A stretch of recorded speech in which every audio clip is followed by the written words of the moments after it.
The rain poured in relentless sheets, drumming against the black umbrellas clustered over the freshly dug grave. I stood there, leaning heavily on my cane, feeling the wet cold seep into my coat as I watched the coffin slowly descend, carrying Theodora's body into the damp, unyielding earth of Rayton. 67 years of life, 42 years of shared marriage, and now she was gone, leaving me standing alone in the gray drizzle. The priest spoke solemn words about eternal rest, but the cadence of his voice was swallowed by the sound of the rain.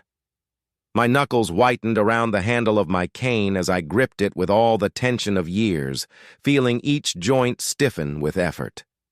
Across the grave, my children stood at a distance. Albus, my son, impeccably dressed in a dark suit with a neatly trimmed beard, was nervously tugging at his cufflinks and glancing at his watch with impatient eyes.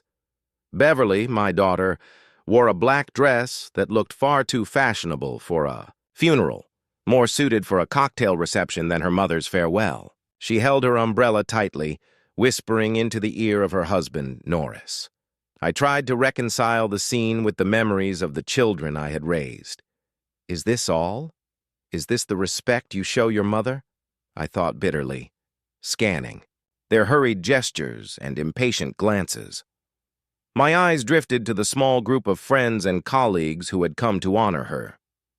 Christian Phipps, our trusted accountant and longtime friend, knelt beside me, his eyes red and wet from tears. Cassandra Mulvey, our secretary, wiped her cheeks quietly, her sorrow genuine. They felt the loss. They knew her worth. They mourned, fully. Their grief was real, sharp, and palpable, a stark contrast to the detachment of my own children. When the ceremony concluded, the crowd began to thin, and a few people came forward to offer their condolences. I nodded politely, shook hands, murmured thank yous, all while feeling as if I were walking through dense fog. Every sound was muted, every motion dulled, and the world seemed to move more slowly than the relentless rain falling around us. "Father, we need to go to the wake," Beverly said, gently taking my arm. "You do remember, we booked a room at the Old Pine, don't you?" I remembered. She had insisted on moving the gathering from our home, knowing Theodora would have preferred otherwise. The house would have been crowded, uncomfortable, she had argued. I let her guide me to the car without resistance, silent, numbed by grief. The wake itself passed in a haze. I sat at the head of the table, listening to recollections of Theodora, receiving handshakes, nods, and brief words of sympathy. Albus delivered a measured speech, precise, lacking any warmth, almost like a corporate press release. Beverly orchestrated the room like a director on set, ensuring glasses were full, food replenished, every guest attended to. Meanwhile, my children retreated to a shadowed corner, whispering intently to one another, their faces serious, sharp eyes flicking in my direction. I recalled Theodora's words from the week before she passed. "Lawrence," she had said, gripping my hand with her frail fingers, "it is not death I fear. It is for you when I am gone. Our children, they have changed. They are not the ones we raised. Be careful with them." At the time, I dismissed her warning, attributing it to the effects of her illness and medication. But now, watching Albus and Beverly speaking quietly in hushed tones, I understood. She had seen something I had refused to acknowledge. Christian crouched beside me, voice thick with emotion. "I don't even have the words. Theodora was remarkable, Lawrence, truly remarkable." "Yes, Chris," I replied, my voice hoarse, grateful for his sincerity. "If you ever need anything, I mean anything, I am here." He rested a hand on my shoulder, hesitated, then spoke again. 3 months ago, she came to my office. She wanted to review details of the company will, clarify ownership, plan for the future. She didn't mention it to you? I shook my head. "No, she didn't want to trouble me, I suppose." Christian's eyes softened. Mostly she wanted to ensure the company could continue without disruption. She was thinking of you, even in her final months, protecting you. Absorbed in my own thoughts, I realized Theodora had always been the stronger, more prepared one. Even in death, she guided us, shielding me from chaos, preserving the company, the family, and our legacy. When most guests had gone, Albus approached, concern laced in his voice but not in his eyes. "Father, do you want a ride home? You look tired." "I'm fine," I replied. "I'll take my car." "Are you sure?" His tone was cautious, yet polite, eyes cold, calculating. "Maybe take a couple of weeks off. Beverly and I can manage things at the office." I looked at him steadily. "I appreciate it, but work will help me through this. That's all I need." At last, I reached the mansion we had purchased 20 years ago. The two-story house stood silent on the outskirts of Rayton, still and empty in the wake of Theodora's passing. I flicked on the hallway lights and froze at the coat rack where hers had always hung. Theodora's coat was gone.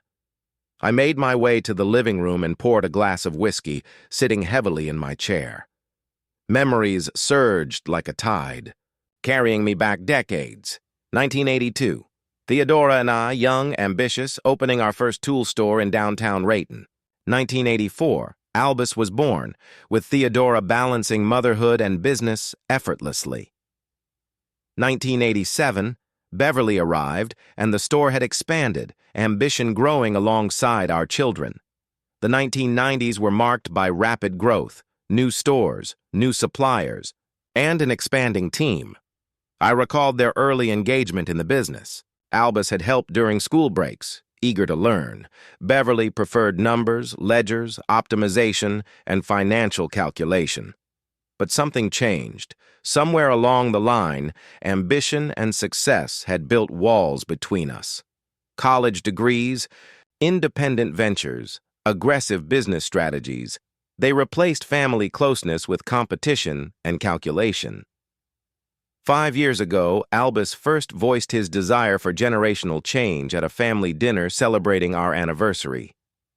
"It's time for you to rest and enjoy life," he said confidently. Theodora's worried gaze met mine, and I reassured her, but tension had begun to weave itself silently into the fabric of our family.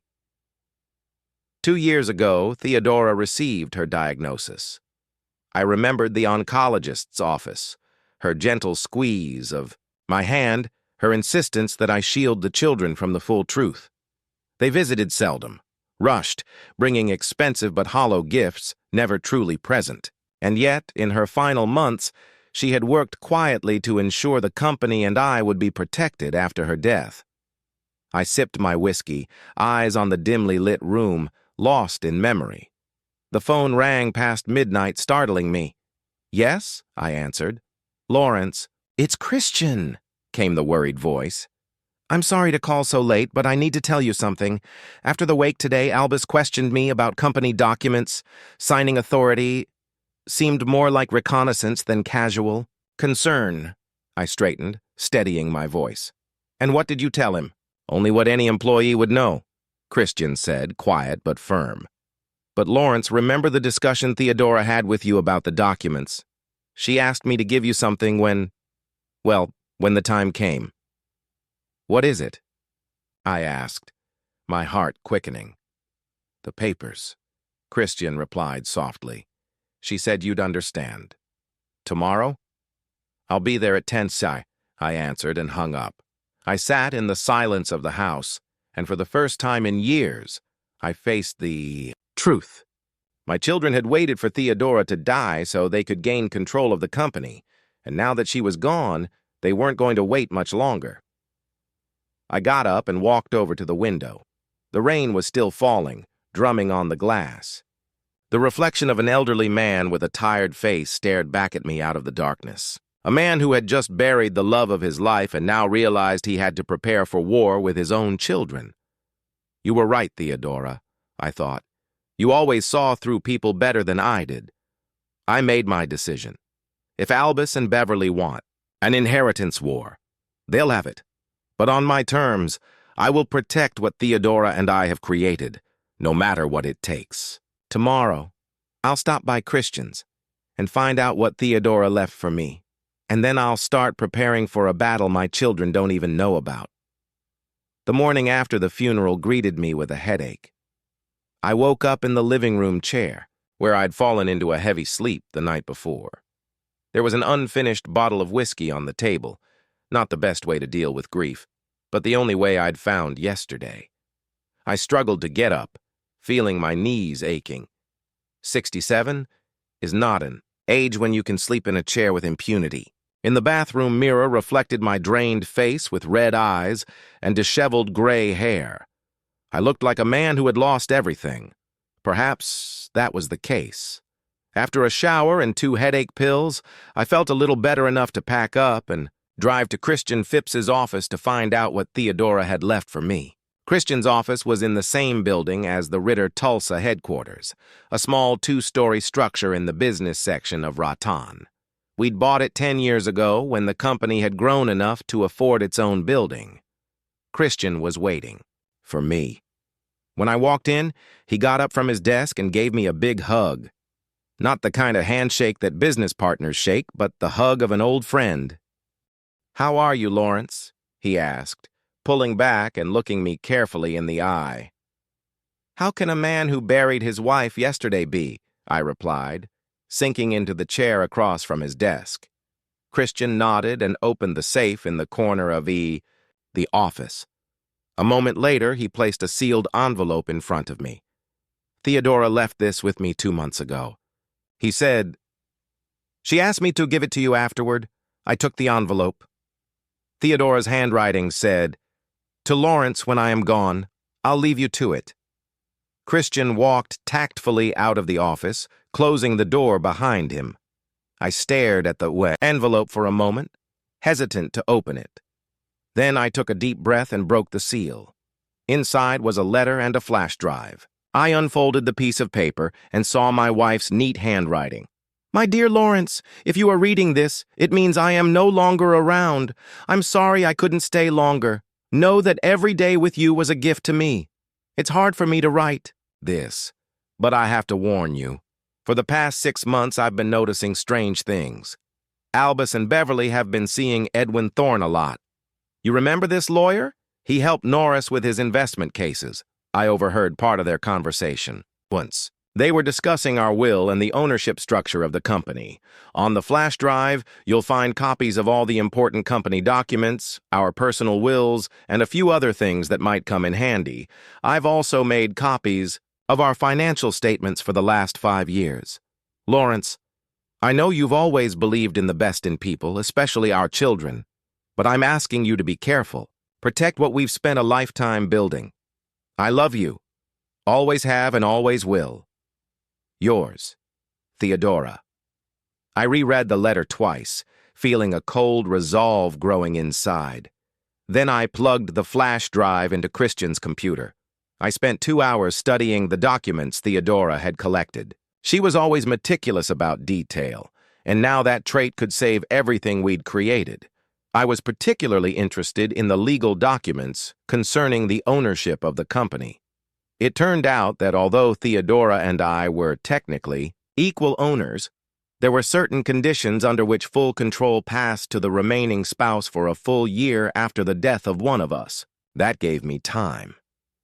When Christian returned, I had already mapped out a plan of action.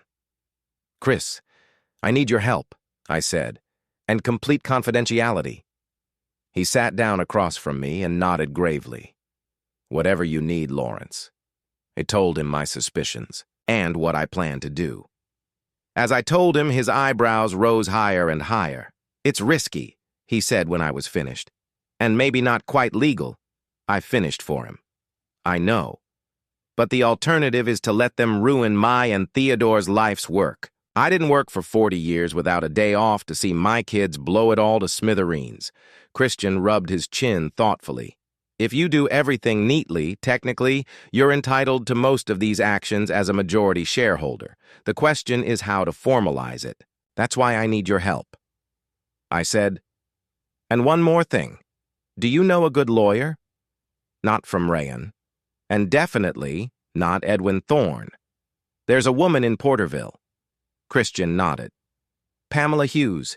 She specializes in corporate law. Very good, and more importantly, totally confidential. Arrange a meeting, I asked, standing up.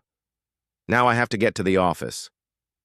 Ritter Tulsa's head office occupied the entire first floor of the building. When entered through the main door, Cassandra Mulvey, our secretary, greeted me with a look of genuine sympathy on her face. Mr. Ritter, we weren't expecting you so soon, she said, rising from her desk. I'm sorry for your loss. Thank you, Cassandra. I smiled weakly. Work is the best cure for grief, as Theodora used to say. She nodded, but there was worry in her eyes. Your son is already here, she said quietly. He arrived an hour ago and is now in your office. He's going through some documents. I felt my muscles tense up. Oh, yeah. Well, I'll go say hello. My office was at the far end of the hallway. The door was ajar, and I heard Albus's voice before I entered. Yes, I understand the timeline. He was on the phone. No, the will hasn't been officially announced yet, but that's a formality. Yes, I'm sure my sister and I will be the main heirs. Dad's old enough not to have to run a business. We'll take care of him. I opened the door quietly. Albus was sitting at my desk, going through papers from the top drawer. When he saw me, he flinched and quickly ended the conversation. Father, he stood up, trying to keep his composure. I wasn't expecting you today. I thought you would take a few days off. As you see, I prefer to work, I replied, approaching the table. What are you looking for in my papers? He made a guilty face. I just wanted to go through the latest reports to keep up to date. Thought I'd help you with your current cases while you recover. That's very thoughtful. I sat down across from him, looking at my son carefully. And who are you talking to on the phone? Albus hesitated for a moment. It's a business associate. Nothing important. A business associate you're telling about our family will? Irritation flashed across his face, quickly replaced by a concerned expression. Father, you misunderstand. I was just discussing some formalities. There are a lot of legal matters to take care of after Mom's death. I wanted to save you the trouble. Thank you for your concern, but I'm quite capable of handling the legal matters myself. I held out my hand. Now, if you don't mind, I have some work to do. He paused, then reluctantly got up from the table. Of course, Father, I'm just worried about you. Beverly and I are both worried. I appreciate that, I replied in an even voice. By the way, where's Beverly? She should be here this afternoon. She wanted to discuss some financial matters with you. I'll be waiting. I nodded. When the door closed, behind Albus, I quickly checked my desk drawers. As I'd suspected, some of the documents were out of place.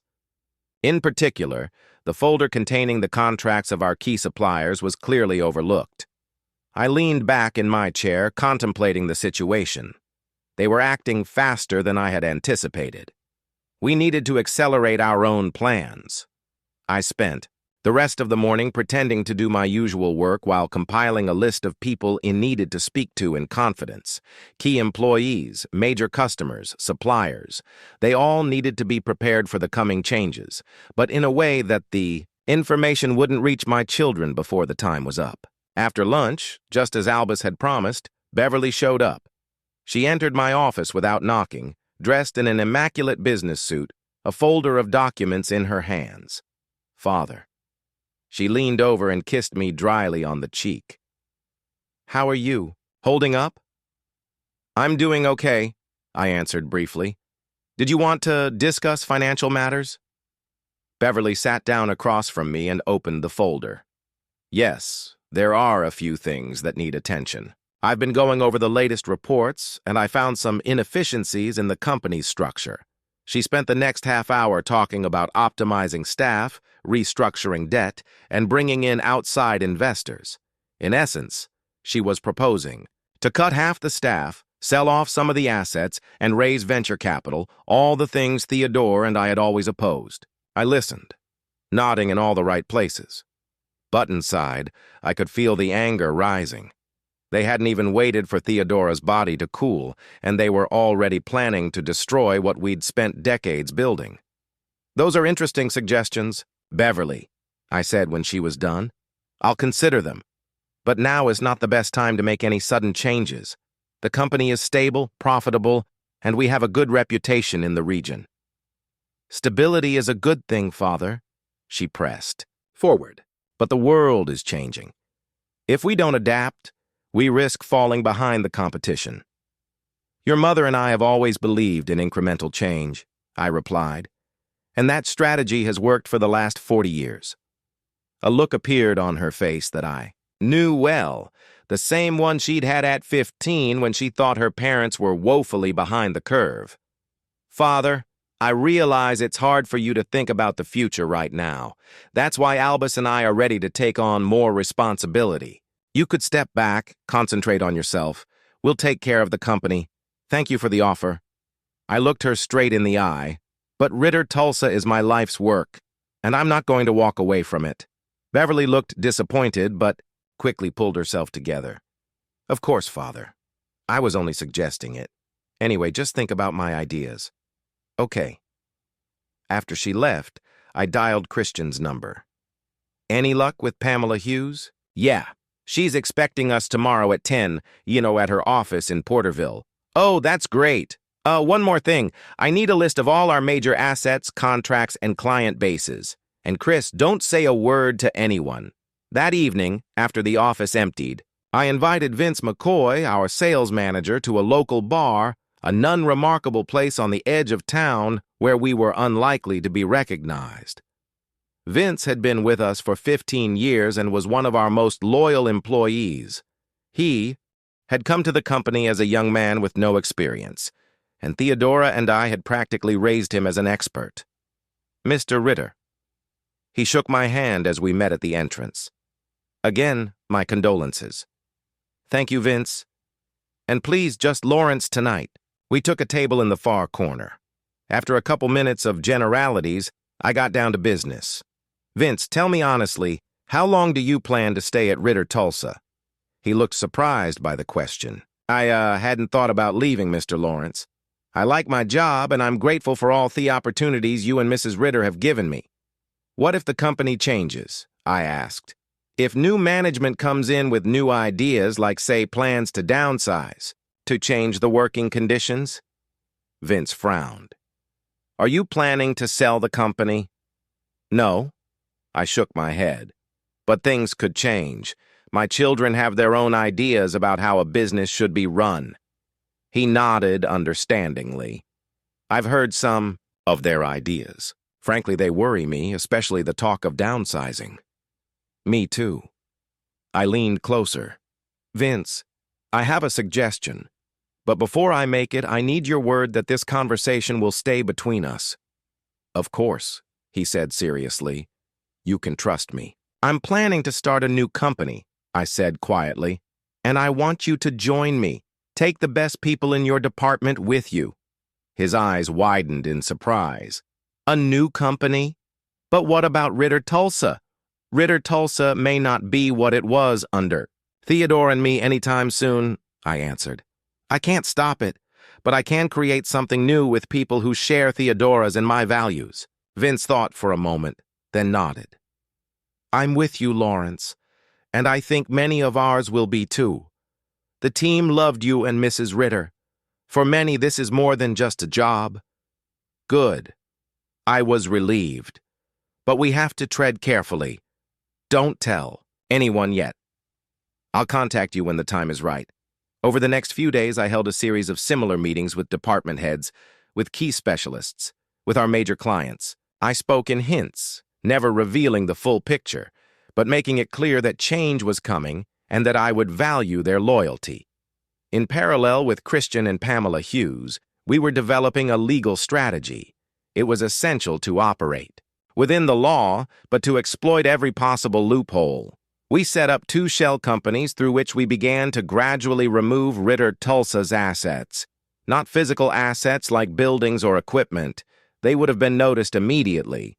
But intangible assets, contracts, client bases, intellectual property. I paid special attention to accounting. Together with Christian, we created a number of fictitious debts and liabilities that looked legitimate on paper, but we're actually a way to make the company less attractive to the potential investors. I was sure Albus and Beverly would try to attract.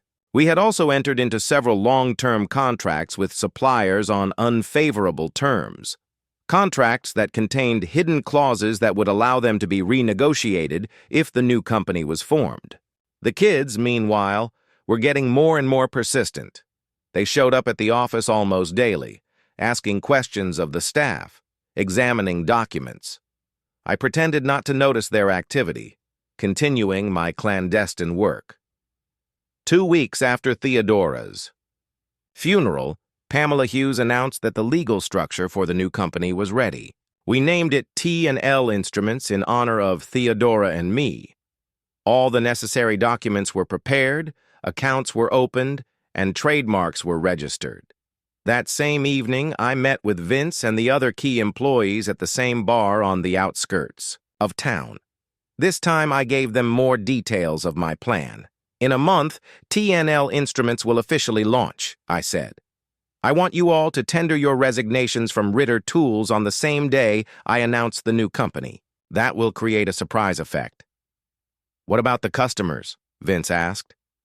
Many of them have been with Ritter Tulsa for years. I've already talked to the major ones, I said. Most of them have agreed to come to us, especially when they found out you'd all be with the new company. Reputation and relationships mean more than a company name. We discussed the details, assigning responsibilities. Everyone there took responsibility for some aspect of the transition. The atmosphere was electrified, with a mixture of excitement and nervousness. After all, it's not every day you take part in such a risky venture. One last thing, I said before we parted ways. Absolute secrecy. Not a word to anyone not in this room, especially not to my children or their entourage. The next day, Albus and Beverly appeared in my office together. An unusual sight, considering they usually preferred to act separately. Father, we need to have a serious talk, Albus began, sitting down across from me. I'm listening, I replied, setting aside the papers I was working on. Beverly and I have discussed the situation, he continued. It's been almost 3 weeks since Mom's funeral. We think it's time to begin the process of transferring control of the company. Transfer of control? I raised my eyebrows. To who? Us, of course, Beverly interjected. Dad, you can't run a company forever. You're 67.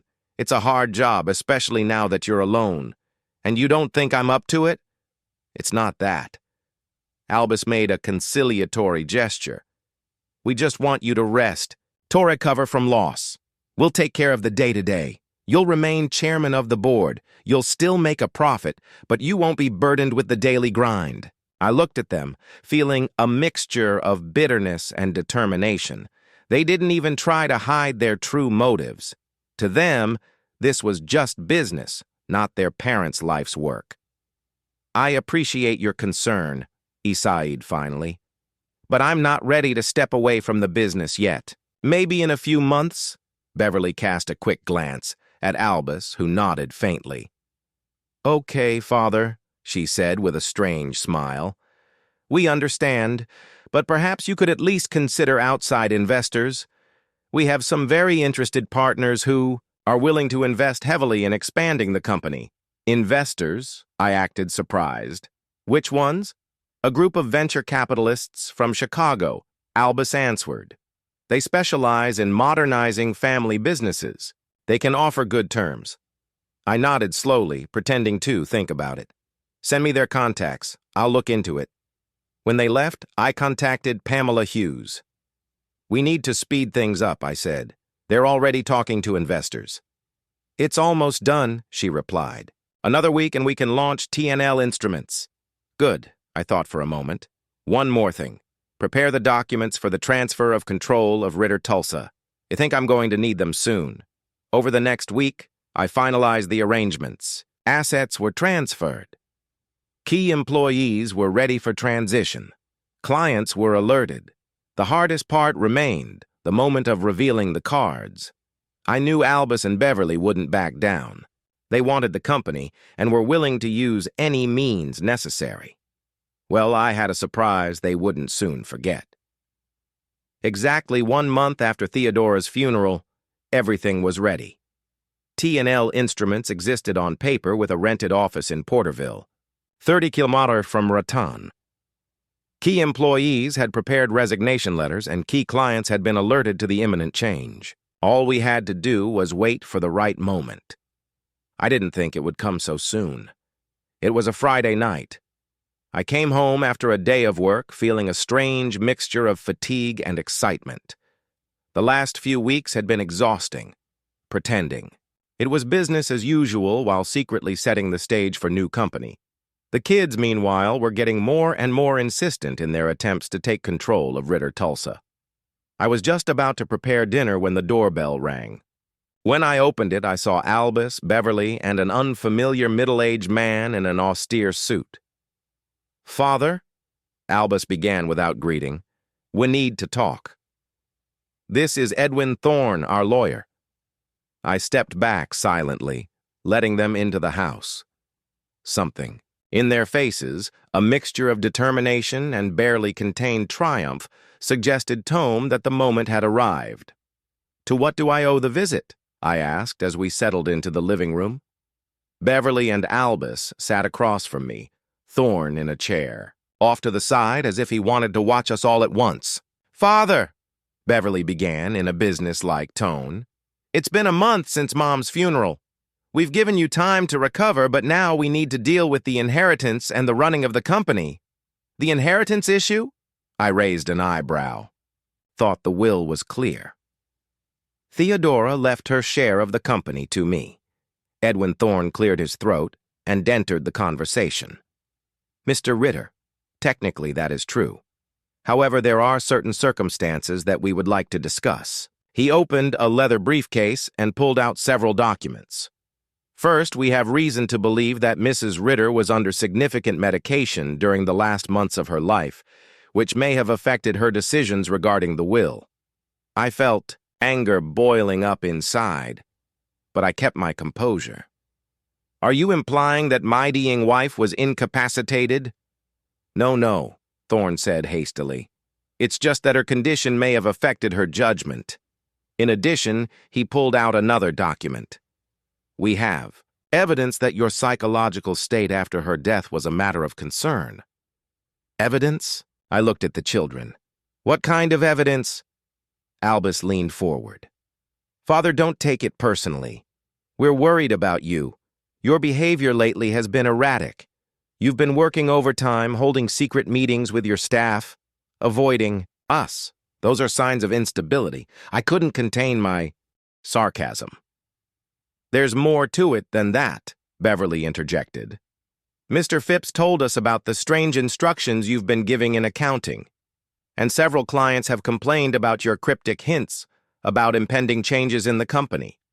So, that's how they found out. Christian would never betray me, but perhaps one of the junior accountants noticed the unusual transactions and informed the kids.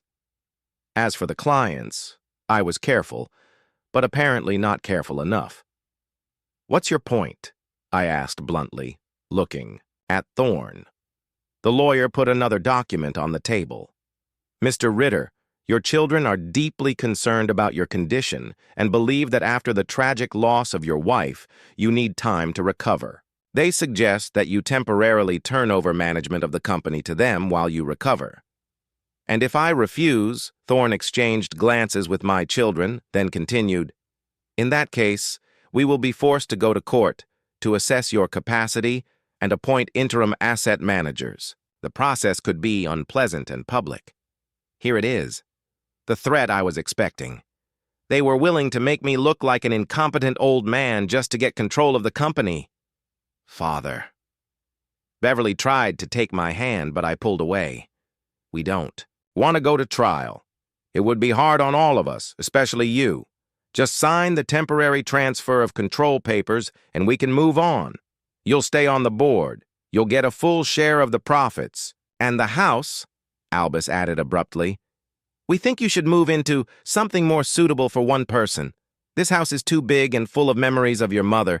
You'll feel better in a new place. I looked at him in disbelief. You want me to give you the house too? Not give it to you, he corrected. Just hand over the management. The house officially belonged to my mother, and by inheritance it should be divided among the heirs. That is between the two of you and me, I clarified. Technically, yes, Albus nodded. But it would be easier for one of us and our family to live here than it would be for you alone. Beverly's already looked at a agreed apartment for you in the new senior complex. For seniors, I repeated slowly. You want to send me to a nursing home? It's not a nursing home, Beverly said indignantly. It's a modern complex with services for the elderly. It has everything you need: medical staff, entertainment, companionship. I looked at my children and didn't recognize them. When did they turn into these calculating, cold people? Where were the little Albus and Beverly that Theodora and I had taught? Honesty and compassion? Let me get this straight, I said, straightening up in my chair. You've come here to take my company, my house, and send me to an institution to live out my life. And if I don't agree, you're going to charge me with incompetence and take me to court anyway. Am I understanding this correctly? Thorne looked slightly concerned at my bluntness, but Albus remained calm. You're being dramatic, Father. We're offering a reasonable solution that will allow you to rest and recover and for us to continue to grow the business you and Mom have built. I leaned back in my chair and looked at them carefully. All the cards were laid out on the table. It was time to make a move. Okay, I said to their apparent surprise. Give me your papers. I'll sign it. You will? Beverly couldn't hide her amazement. Just like that. What did you expect? I shrugged. A scandal. Resistance. I'm an old man who just lost his wife. I don't have the strength to fight my own children. Thorne, clearly not expecting such an easy victory, quickly spread some documents on the table. Here is the agreement on the transfer of management of the company. Here about the house, and this the agreement on your maintenance. He handed me a pen. I took the documents and began to scrutinize them. Thorne looked nervous. Perhaps he was afraid that I might discover some legal tricks, but I wasn't looking for any tricks. I was just stalling for time, watching the expressions on my children's faces. Beverly could barely hide her glee. Albus kept a businesslike look, but there was a triumphant light in his eyes. They were already counting their victory. When do you want me to vacate the house? I asked, signing the first document. There's no need to rush, Albus answered. Say 2 weeks. That's enough time to pack up and move my things to the new apartment. Beverly will help with the organization. I nodded and signed the second document, then the third.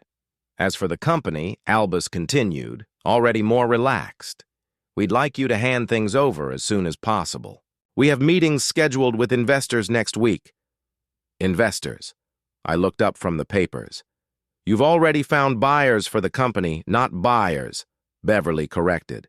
Strategic partners. A group from Chicago is ready to invest heavily in expansion and modernization. I see. I put the signed documents on the table. Well, congratulations. Ritter Tulsa and the house are now yours. Thorne quickly checked the signatures and nodded to the children. Albus couldn't hold back a smile. You made the right decision, Father. You'll feel better once you get a break from all this worry. I guess I stood up. I need a few days to get my personal things out of the office. I hope you don't mind. Of course not. Beverly stood up as well. Take all the time you need. We don't want to put any extra stress on you. What a concern. Now that they had gotten what they wanted, it was okay to be generous. And also, I added, I'd like to say goodbye to the employees in person. Many of them have worked with me for decades. Of course, Albus nodded. We'll organize a small ceremony on Monday. You'll be able to give a farewell speech." Thorne gathered the papers into his briefcase, and they headed for the exit. At the door, Beverly turned around. "Father, aren't you mad at us? We're doing this for your own good." I looked her straight in the eye. "No, Beverly, I'm not mad. In fact, I'm grateful to you." "Grateful?" She looked surprised. "Yes." I smiled weakly. "You've cleared up a lot of things for me today." She seemed to want to ask something, but decided not to pursue the subject. "We'll stop by on Sunday to see how you're doing with the move," Alba said, already standing on the doorstep. "Don't worry," I replied. "I have everything under control." When the door closed behind them, I went back into the living room and poured myself a whiskey. Instead of anger or disappointment, I felt a strange relief. Everything was clear now. The kids had gotten what they wanted and had fully revealed their cards, and I could act openly. I pulled out my cell phone and dialed Christian. "They came by," I said without preamble, "with a lawyer. They threatened to declare me incompetent if I didn't hand over the company in the house." "And what did you do?" Christian sounded worried. "Signed everything they brought," I answered. "Ritter Tulsa is now officially theirs." "Lawrence," he began, but I interrupted. "Everything's going according to plan, Chris. Get in touch with Vince and the others. Tell them the operation starts Monday. Are you sure? We could wait another week. Prepare. Better." "No." I shook my head even though he couldn't see it. "They've already made arrangements with the investors. If we wait, it might be too late. TL Instruments officially opens on Monday, and Ritter Tools is getting mass layoffs." "Okay," he agreed after a pause. "I'll notify everyone. But what about the house? Are they really kicking you out?" "Yes," I grinned bitterly. "They found me a place in a senior center with nurses and entertainment." "Bastards," Christian said, which was unusual for his usually reserved tone. "You can stay with me until you find a new place." "Thanks, man, but I've already arranged a rental apartment in Porterville near the new office. I'll be closer to work." After talking to Christian, I called Pamela Hughes to update her on the news and finalize the latest legal details. I then contacted Vince McCoy and the rest of the key staff, confirming the start of the operation. Finishing my calls, I went up to the second floor to Theodora and I's bedroom. I sat down on the edge of the bed and looked at her picture on the bedside table. "You were right about the kids," I said quietly. "They're not the ones we raised, but don't worry. I won't let them ruin what we've created." Over the weekend, I started packing not for a move to a nursing home, but for a new life in Porterville. I took only the essentials and personal memorabilia, furniture, appliances, everything else I decided to leave behind. Let them take the house with all its contents. I would create a new home from scratch. On Sunday, as promised, Albus and Beverly arrived. They were surprised to see only a few packed boxes. "Father, you've packed almost nothing," Beverly remarked with concern. "Do you need any help?" "No," I answered. "I'm only taking personal items. I leave the rest to you." "But your clothes, books, dishes," Albus began. "I don't need much," I interrupted. "It'll be easier to start fresh in a new place." They exchanged glances, probably thinking I'd fallen into some sort of senile eccentricity. So much the better. Let them underestimate me. Speaking of the new place, Beverly said, "I've arranged for a showing tomorrow at 2:00. I can take you there after you say goodbye to the office." "Goodbye to the office?" "No need to worry," I replied. "I already have an arrangement for the place." "Really?" Albus frowned. "Where?" "In another city." I was deliberately vague. "I want a fresh start away from the memories." "But father," Beverly objected, "how are we going to visit you? And what about your doctors, your friends?" "Don't worry," I smiled. "I can take care of myself, and I can always come to Ratan if I want to see someone." They exchanged glances again, this time concerned. Perhaps they were beginning to suspect that something was wrong, but it was too late. The papers were signed. the plan set in motion. "Oh, I almost forgot," Albus said before leaving. "The investors and I will be at the office tomorrow at 11 a.m. They want to tour the premises and meet the key staff. Why don't you come along? Tell them about the history of the company, introduce the team." I could barely contain my smile. They had no idea what awaited them tomorrow. "Sure," I replied. "I'd be happy to help with the transition." When they left, I pulled out my phone and sent a text to everyone in our plan. "Tomorrow at Tengaku, all according to plan." Then I sat back in my chair with a glass of whiskey and felt real satisfaction for the first time in a month. Tomorrow my children will understand what it means to betray a family. Tomorrow they would learn that the old wolf was still capable of showing his teeth. I raised my glass in a silent toast, looking at Theodora's picture. "To new beginnings, my dear, and here's to the lessons you sometimes have to teach your own children." Monday started earlier than usual for me. I arrived at the Ritter Tulsa office at 8:30, an hour and a half before the meeting with the investors. I needed to make sure everything was ready for today. The first person I met was Vince McCoy. He was waiting for me at the entrance, nervously shuffling from foot to foot. "Good morning, Lawrence," he said, shaking my hand. "Everything's ready. 27 resignations are on the tables. As soon as you give the signal, we'll file them officially." "That's great, Vince." I patted him on the shoulder. "And our clients, 16 of our biggest ones, have confirmed they're coming to us. That's almost 70% of our turnover. The rest are hesitant, but I think they'll follow the majority when they see the results." I nodded. We entered the building and went up to my office. Christian was already waiting there with a folder of documents. "Lawrence," he handed me the folder. "Here's everything you might need today. Copies of contracts, reports with deliberate errors, a list of fictitious commitments, and one more thing." Pamela called. "T&L Instruments is all set to go live. The Porterville office is waiting for employees." "Thanks, Chris." I took the folder. "How long do you think it will take them to realize the magnitude of the problems?" Christian grinned. "If your Albus is half as smart as he thinks he is 2 days, Beverly will figure it out faster. She's got a nose for financial details, but they wouldn't see the full picture until a week from now at the earliest." Vince looked at his watch. "It's almost 9. People are starting to gather. Are you ready?" I took a deep breath and nodded. "Ready? Time for the show to begin." By 9:30, all the key personnel were gathered in the conference room. I looked around the room. These people had worked with me for years, some for decades, and today they were risking their careers to follow me. "Friends," I began, "today is a special day. Today is the day that Ritter Tulsa changes ownership. Officially, the company is now owned by my children, Albus and Beverly." I paused. "But the true soul of the company is you.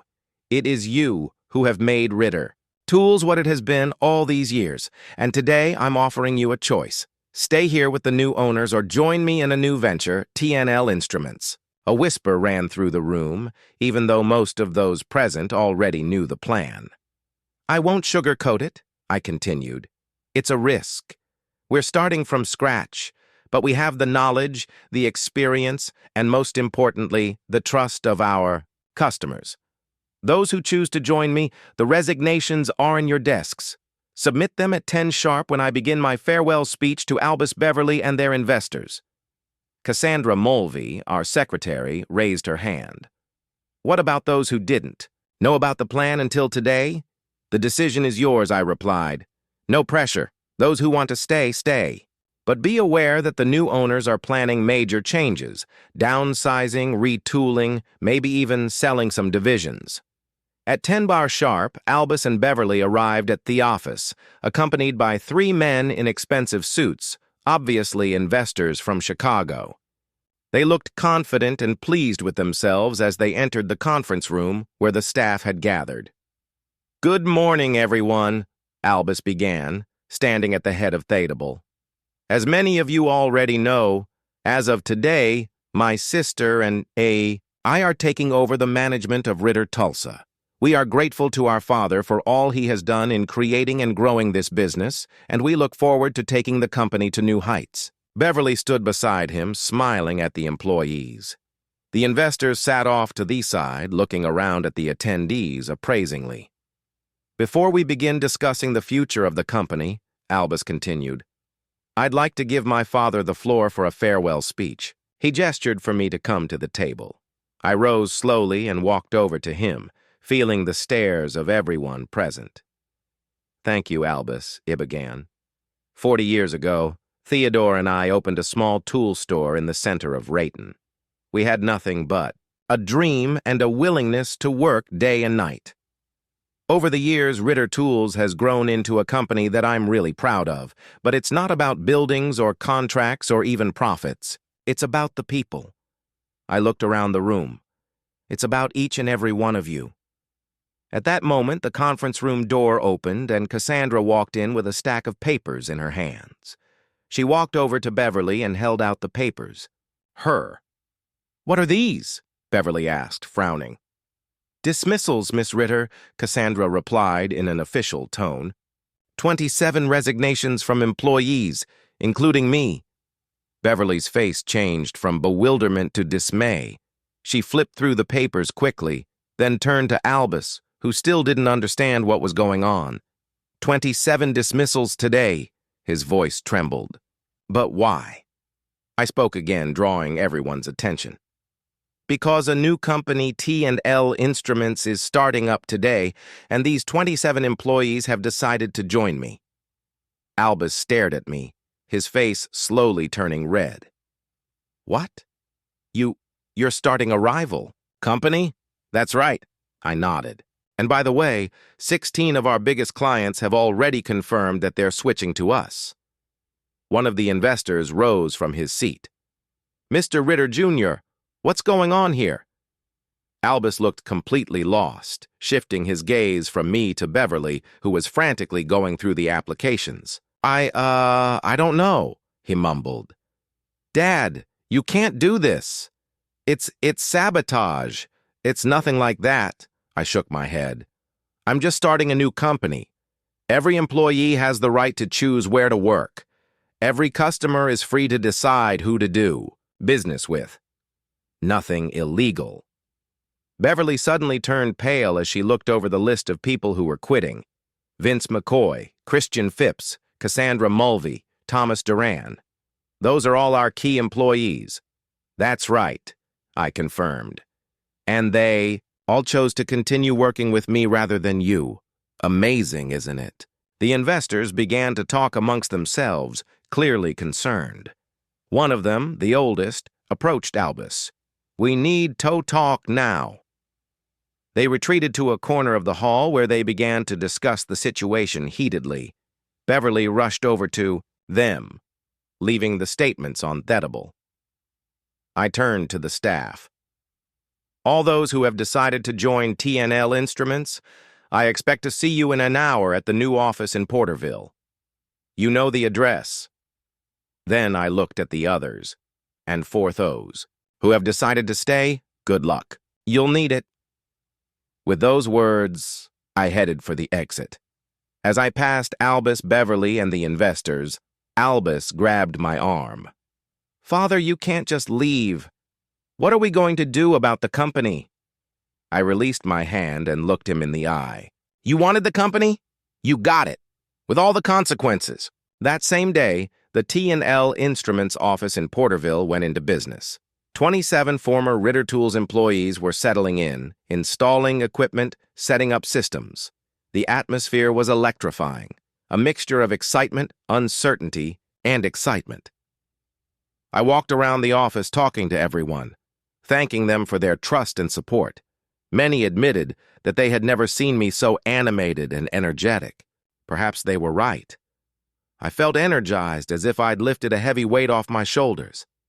Vince came to me with the phone in his hand. Lawrence Anderson Construction called. They want to come to us, but they're worried about continuity of supply. Tell them we'll make sure everything is on time, I replied. We already have agreements with suppliers and offer them a discount on their first order as a thank you for their trust. All day long, the phones were ringing off the hook with calls from customers, suppliers, even employees who had, originally, decided to stay with Ritter Tulsa, but now, seeing the mass exodus, were considering a move. By the evening, I was exhausted, but satisfied. The first day of the new company had gone more successfully than I had expected. Christian and I stayed late in the office, discussing details and planning the next steps. "Do you think they have realized the extent of the problem yet?" Christian asked, leaning back in his chair. "They're just getting started," I replied. "The loss of staff and customers is just the tip of the iceberg. Wait until they discover all the surprises in the contracts and accounting." As if to confirm my words, my cell phone rang. Beverly's name popped up on the screen. Should I answer it? I looked at Christian. He shrugged. "They're your kids. It's up to you." I took. The Callan put the phone on speaker. "Yes, Beverly, Father." Her voice sounded strained. "We need to talk now. I'm listening," I answered calmly. "Not on the phone. Come to the office." "Our office?" She emphasized the last words. "It's late, Beverly, and I have a lot of work to do. If you want to talk, come to Porterville tomorrow." "Porterville?" She hesitated. "So that's where you started your company?" "That's right, Father." Her voice became almost pleading. "Do you realize what you've done?" "The investors withdrew their offer. They said they wouldn't invest in a company that had just lost its core staff and customer base. What a shame." I didn't hide my sarcasm. "So, what are you going to do?" "That's exactly what I want to talk about." She sounded hysterical. "You have to fix this. Convince the staff to come back. Get the customers back. I'm afraid that's impossible," I interrupted. "They've made their choice, just like you and Albus." There was a pause. Then Beverly spoke in a different tone, cold and calculating. "You know, Father, what you've done could very well be considered unfair competition. Poaching staff, customers. We could sue." Christian tensed, but I just smiled. "Try. I have all the paperwork in order. Every employee left of their own accord. Every customer made the decision to change suppliers. Good luck in court."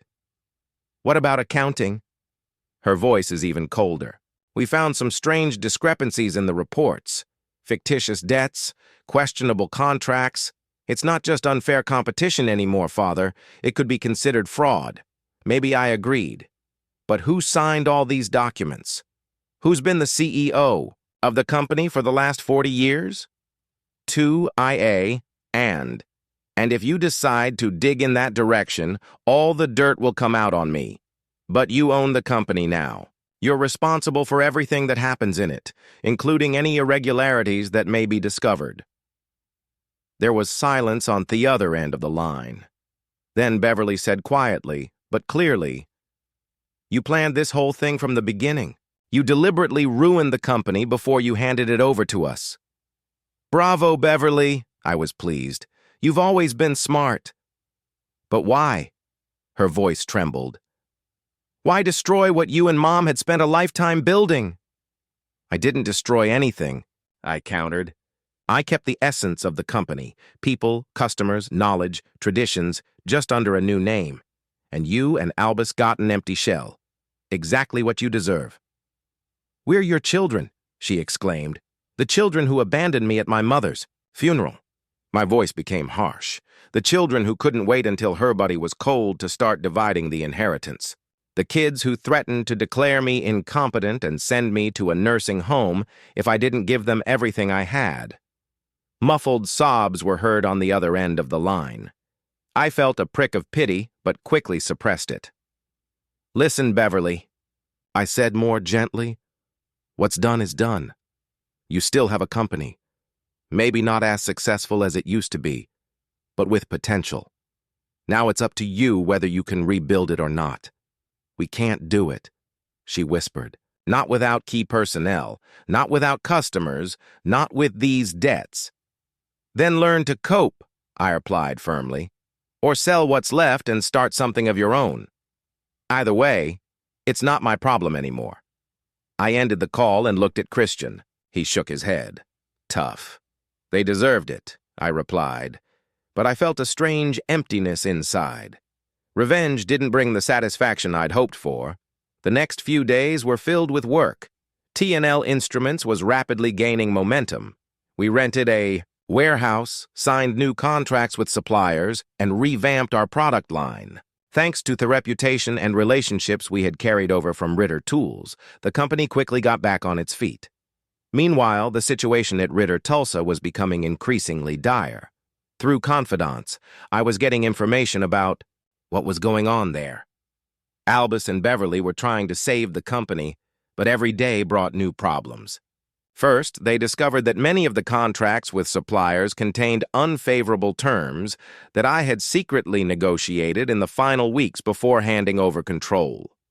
Then, fictitious debts to shell companies that Christian and I had set up, specifically for this purpose, surfaced. And when they tried to get a loan to cover cash flow gaps, the banks turned them down because of the company's troubled credit history. Another gift from me. A week later, something I was particularly looking forward to happened. The IRS began an audit of Ritter Tulsa based on an anonymous report of possible irregularities. Of course, the anonymous report had been sent by Pamela Hughes at my request. And while there were no serious irregularities, I didn't want to risk criminal prosecution. Even the minimal discrepancies we had created were enough to initiate a long and grueling audit. By the end of the second week, Albus couldn't stand it any longer and drove to the T&L Instruments office in Porterville. Unlike Beverly, he hadn't called ahead of time. He just showed up on the doorstep exhausted and angry.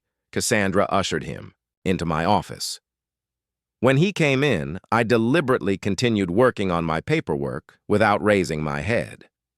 "Impressive," he said, looking around the office.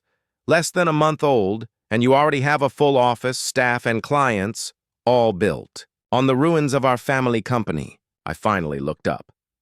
"To what do I owe the visit, Albus?" He sank heavily into the chair across from me.